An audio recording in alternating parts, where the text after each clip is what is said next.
지난 주일에 저희 집에 이렇게 메추리를 이렇게 키우잖아요.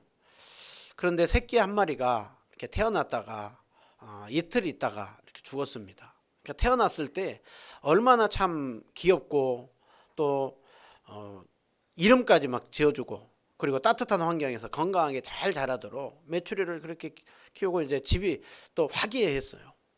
그런데 이제 이틀이 지나가지고 메추리가 이렇게 죽었는데요. 죽은 메추리를 보니까 그렇게 귀엽고 또 참 만지면 부드럽고 하는 메추리가 굉장히 차갑고 또 너무 이렇게 불쌍한 거예요.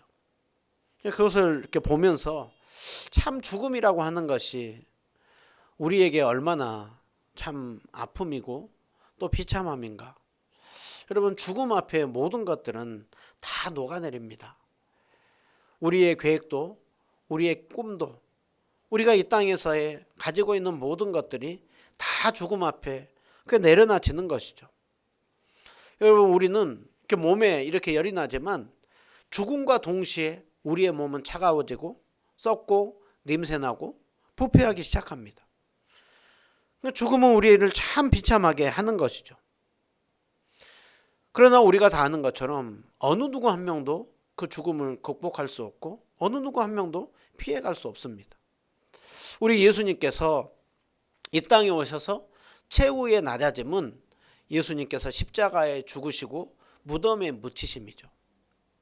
여러분, 예수님이 최후의 낮아지심이 무덤에 묻히고 죽음으로 끝났다고 한다면 그것은 우리에게 복음이 될 수가 없습니다. 예수님이 우리에게 복음이 된 이유가 무엇입니까? 죽음에서 끝나는 것이 아니라 부활하시고 하나님 보좌 우편에 앉아 계시고 그리고 다시 오실 그 높아지신 그 예수님에게 우리에게 복음인 것입니다. 그러기에 기독교의 가장 핵심적인 차이라고 한다면 부활하심이죠. 아무리 그렇게 훌륭한 성인도 아무리 그렇게 외쳤던 자들도 죽음을 이길 수가 없었습니다. 살아생전에 누구를 그렇게 호렸을지는 모르지만 그 죽음이 끝나는 순간 그 종교는 그렇게 오래 갈 수가 없었습니다. 그런데 예수님이 죽으심으로 끝난 것이 아니라 부활하셨기에 계속해서 복음은 힘있게 뻗어나가고 있는 것이죠. 그러기에 우리는 예수님이 죽으셨지만 장사한 지 사흘 만에 죽은 자 가운데서 다시 살아나셨음을 나는 믿습니다. 이것이 사도신경의 5번째 고백이죠. 사도신경의 5번째 고백은 나는 부활하신 예수님을 믿습니다. 이 고백인 것이죠. 오늘 우리는 이 5번째 고백, 죽은 자 가운데서 다시 살아나신 부활하신 예수님에 대해 살핍니다. 우리가 부활에 대해서 부활주일에 우리가 생각을 하고 또 지나고 나면은 그 부활하신 예수님을 또 많이 놓치고 살 때가 많습니다.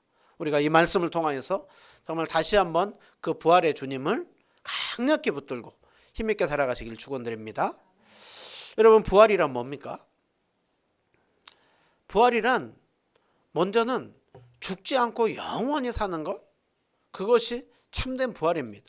예수님께서 죽은 나사로를 살리기 전에 하셨던 말씀이 나는 부활이요 생명이니 나를 믿는 자는 죽어도 살겠고 물에 살아서 나를 믿는 자는 영원히 죽지 아니하리니 이것을 내가 믿느냐. 예수님이 하신 말씀에 이 부활의 의미가 들어있죠. 영원히 죽지 않는 것, 이것이 부활입니다. 여러분, 성경에 보면 죽었다가 살아난 사람이 있죠. 나사로도 죽었다가 살아났었고 그리고 12살 난 야이로의 딸도 죽었다가 살아났었고 나인성 과부의 아들도 죽었다가 살아났습니다. 엘리야도 엘리사도 죽은 아이들을 살렸습니다. 그런데 그들의 공통점은 다시 죽었다라는 거예요. 그들과 예수님의 차이는 뭡니까? 물론 그들도 이제 예수님 믿는 믿음 안에서 마지막 때에 살아날 것입니다. 그러나 그들은 다시 죽었어요. 그러나 예수님은 무덤에서 살아난 지 사흘 만에 죽지 않고 영원히 살아계신다라는 거예요. 그래서 부활은 죽었다가 살아난 이후에 다시 죽는 것이 아니라 영원히 사는 것, 그것이 참된 부활입니다. 이것이 부활의 한 가지의 의미라고 한다면 또 한 가지의 부활의 중요한 정의라고 한다면 여러분, 죽지 않고 영원히 사는데 영원히 고통 가운데 산다. 그것이 행복일까요? 아니요. 요한복음 5장 29절에 보시면 악인도 의인도 다 부활한다라고 얘기를 해요. 근데 악인은 심판에 부활하고 의인은 생명의 부활을 한다라고 하고 있어요. 그래서 부활은 죽지 않고 영원히 살되 어떻게 사는 것이 부활의 참된 정의냐? 영원히 영광 중에 사는 것이 부활의 참된 정의입니다. 여러분 잘 기억해야 됩니다. 부활은 단순히 죽지 않고 영원히 산다가 아니라 영원히 영광 중에 사는 것. 그것이 참된 부활입니다. 예수님께서 부활하고 났을 때 부활한 그 몸이 이전과 동일한 몸입니까? 아니면 다른 몸입니까? 예수님의 부활한 몸이 이전과 동일한 모습도 있고 다른 모습도 있죠. 그래서 제자들이 한참 있다가 알아보지만 예수님을 알아봤던 것은 이전과 동일한 예수님의 모습이기 때문에 알아보는 것이고 손과 옆구리에 그 못자국이 있기 때문에 예수님이 여전히 그것을 가지고 있는 것이죠. 그런데 엠마오로 내려가는데 제자들이 한참 가는데 또 몰라봐요. 왜 몰라볼까요? 네, 또 부활한 예수님은 이전과 동일한 모습을 또 가지고 있지만 한편으로 예수님은 그 영광의 몸을 가지고 있기 때문에 부활한 몸은 신령한 몸을 가지고 있기 때문에 예수님이 또 부활한 모습을 제자들은 몰라보는 것입니다. 그러기에 여러분 우리가 부활하고 난 이후에 주님 나라 갔을 때 서로가 서로를 알아볼까요? 몰라볼까요? 네, 서로가 서로를 알아봐요. 여전히 우리 모습이 있어요. 그런데 왜 보고 깜짝 놀랄까요? 이전과 동일한 모습이 아니거든.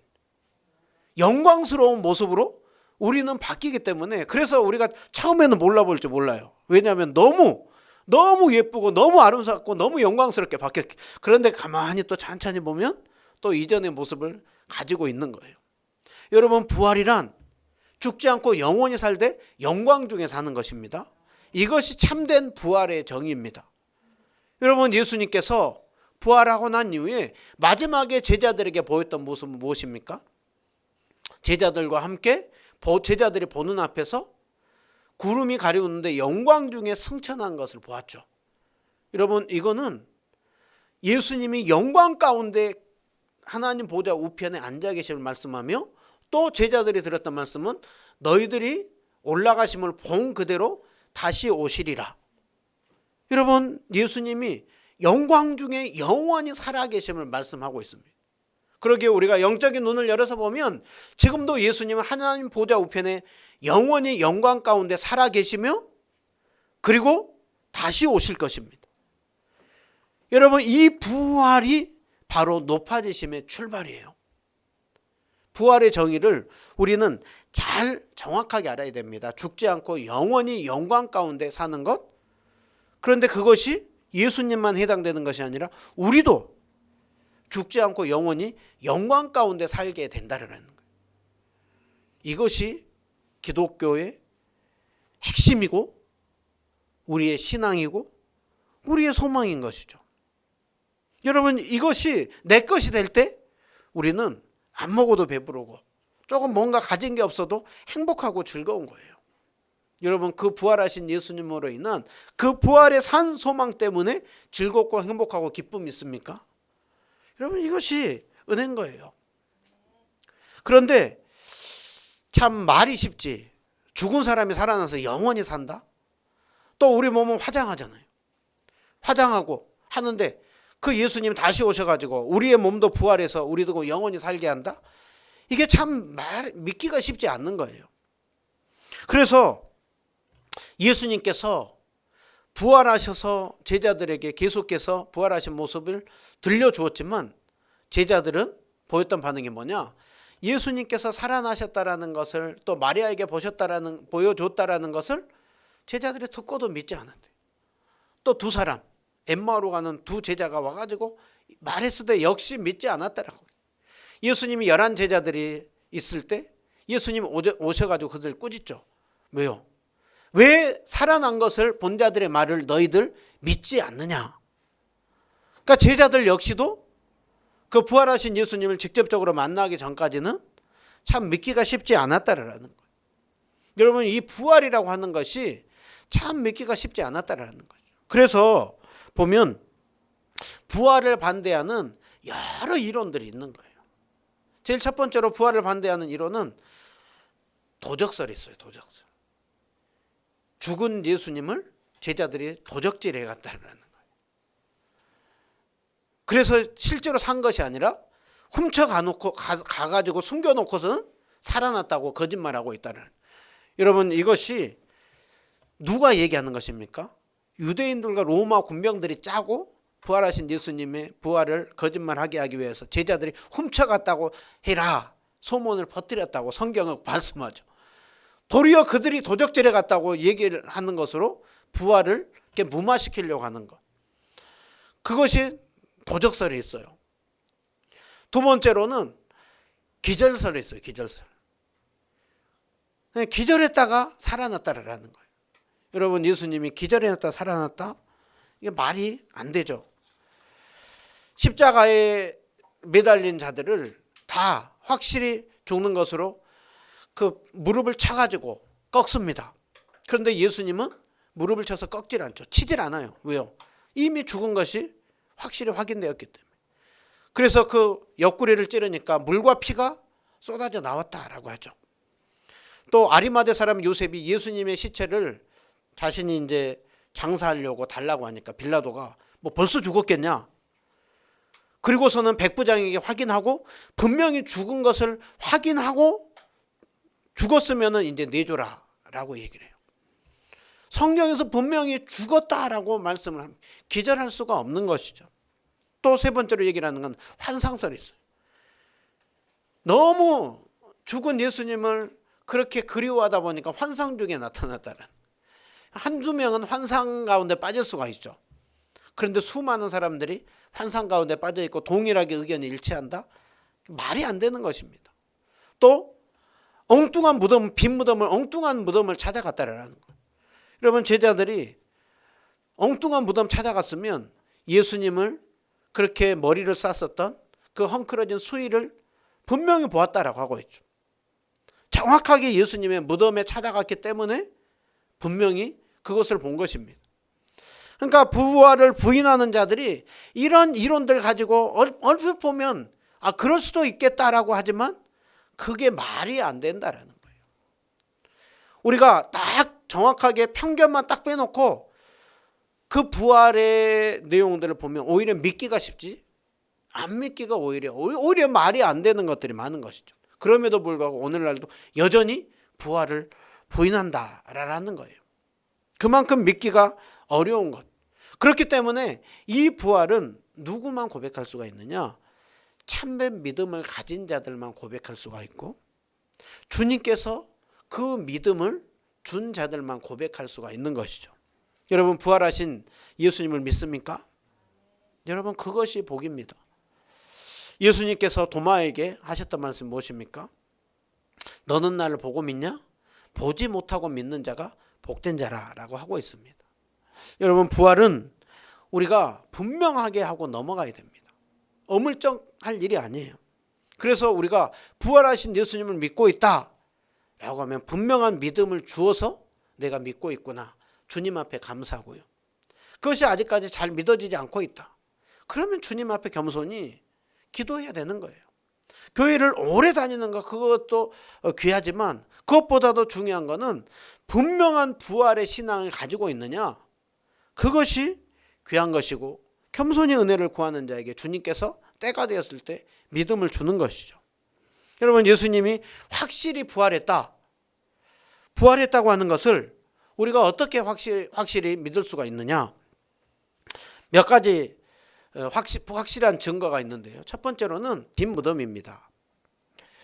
그리고 예수님이 빈 무덤에 거기에서 수위가 헝클어지지 않았다는 거예요.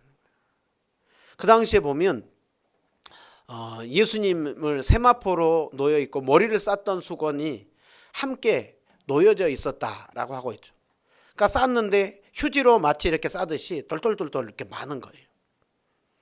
그런데 예수님께서 부활하셔 나오셨을 때 그 수위는 그대로 있고 머리에 쌌던 수건 그것이 그대로 있었다라는 거예요.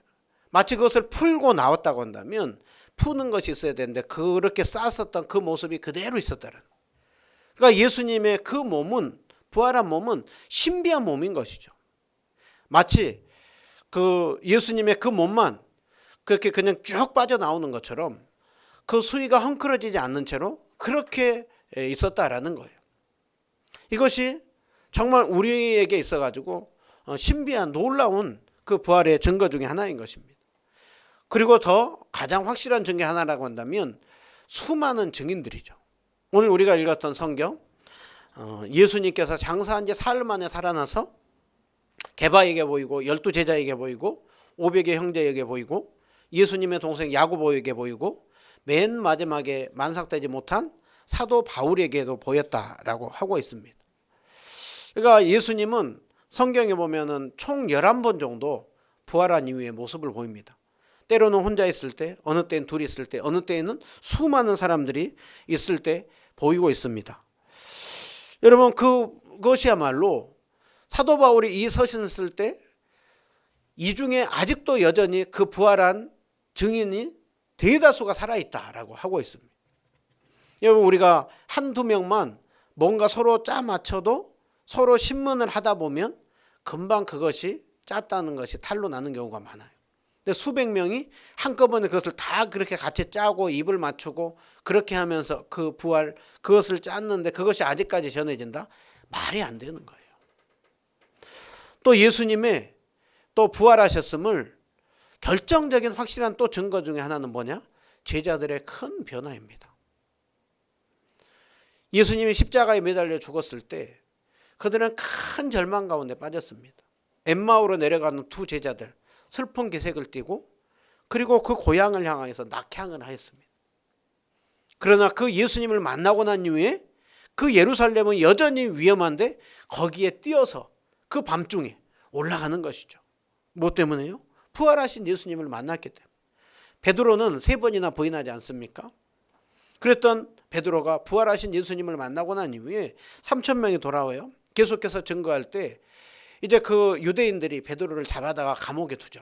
그리고 다시는 예수를 증거하지 말라고 할 때 베드로가 우리는 보고 들은 것을 말하지 아니할 수 없다. 하나님 말 듣는 것이 옳겠냐? 너희들 말 듣는 것이 옳겠느냐? 여러분, 그리고 그 부활한 제자들은 예수님을 그 사랑을 생각을 하면서 좁은 길, 십자가의 길, 순교자의 길을 걸어가고 대다수가 다 순교함으로 죽임을 당하는 것이죠. 예수님의 동생 야고보는 살아생전에 안 믿었습니다. 부활하고 난 이후에 예수님을 만나고서는 누구보다도 신실한 사람이 되어서 신약성경 야고보서를 쓰죠. 또 그 교회를 그렇게 핍박했던 사울이 다메섹 도상에서 부활하신 예수님을 만나고 나서는 그렇게 바울로 바뀌어서 일생을 그 주님을 위하여서 삶을 살다가 그렇게 순교하는 삶을 사는 것이죠. 여러분, 제자들의 변화가 있다고 한다면 또 초대교회 이후에 변화가 있었고 현재까지 우리들에게까지 이어집니다. 초대교회 성도들은 그 유월절을 지키고 토요일에 안식일을 지켰던 사람들이 부활하신 예수님을 만나고 난 이후에 그때부터 주의 날, 주일날 함께 모여서 예배드리고 그렇게 자기 이기적으로 살았다고 한다면 물건을 통용하기 시작하고 그리고 그 예수님을 전하기 시작을 하고 그리고 주님을 위하여서 목숨을 걸죠. 그리고 그때부터 그들이 했었던 것은 무엇이냐면 함께 모여서 예배드리는 가운데 성찬식을 하죠. 여러분, 성찬식의 핵심이 뭡니까? 죽으시고 부활하신 예수님 그리고 다시 오실 그때를 기억하고 기념하면서 그렇게 성찬식을 하는 것이죠. 여러분, 부활하심으로 죽음이, 절망이, 실패가 승리로 영광으로 바뀐 것, 그것이 초대교회의 모습이었습니다. 여러분, 오늘날 우리는 어떻습니까? 우리는 모이면 기쁘죠. 뭐 때문에요? 숨겨놓은 돈이 있습니까? 아니면 세상에서 무엇인가 늘 좋은 일이 있어서 그렇습니까? 아니죠. 우리는 이 땅이 전부가 아니라 부활하신 주님으로 인한 영원한 그 영광 중에 만날 그때가 있기에 우리는 기쁨이 있는 것이죠. 여러분, 이것이 바로 우리가 가장 확실한 증거예요. 저도 제 자신이 가장 확실한 증거예요. 예수님 믿고 부활하신 예수님을 믿는 그 신앙을 가지고 나서 그때부터 감사와 기쁨, 소망이 있는 거예요. 제가 자주 고백합니다. 이 땅 위에 험한 길 가는 동안 참된 평화가 어딨나. 자주 씁쓸함이 있죠. 자주 근심과 걱정, 염려가 있죠. 그럼에도 불구하고 결국 소망을 갖고 기쁨을 가질 수 있는 이유가 무엇 때문에 그러느냐? 우리의 인생이 여기서 이대로 끝나지 않기 때문에 우리는 그 주님 바라보면서 나아가는 것이죠. 여러분, 예수님이 부활함으로 우리에게 주는 메시지가 있습니다. 예수님이 부활함으로 예수님이 하나님의 참 아들, 참 신이라고 하는 것이 증거로 드러난 것이죠. 여러분, 사람 중에 예수님이 단순히 사람이라고 한다면 살아날 수가 없습니다. 예수님이 사람일 뿐만이 아니라 참 하나님이시기 때문에 예수님은 살아나는 것이죠. 예수님께서 내가 곧 길이고 진리고 생명이라고 하지 않습니까? 요한복음에 아버지께서 살리듯이 아들도 살린다라고 하고 있어요. 아버지께서 생명을 가지고 있는 것처럼 아들도 생명을 가지고 있다라고. 예수님의 부활하심은 성부 하나님이 살리는 것이며 성자 예수님이 생명을 가지심으로 또 자체적으로 살아나는 거예요. 예수님이 살아남을 통하여서 그분은 단순히 한 사람이 아니라 참 하나님이었구나. 이것이 증거로 드러나는 것이죠. 또 두 번째로 예수님이 부활하심으로 예수님의 죽음은 대속적인 죽음이었다라는 것이 드러나는 거예요. 여러분, 죽고 끝났다 그러면 진짜로 우리 죄 문제가 해결됐나 안 됐나? 저분이 진짜 의인인가 아닌가? 증거로 잘 드러나지 않아요. 예수님이 살아남을 통하여서 저분은 진정 의인이었구나. 하나님이 죄가 없는 의인이기 때문에 살리셨구나. 예수님의 의로움이 드러나는 것이죠. 그러면서 한편으로 저분이 죽은 거는 의인인데 죽은 거는 자신 죄 때문에 죽은 것이 아니라 우리 죄를 대신하는 대속의 죽음이었구나. 그것을 확실히 알게 되는 것이죠.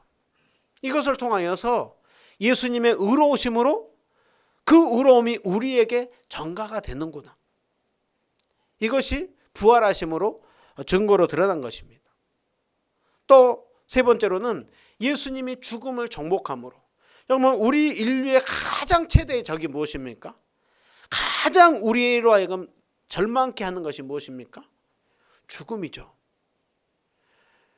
여러분, 이 죽음을 진지하게 생각할 때 우리 인생은 반드시 둘 중에 하나로 빠집니다.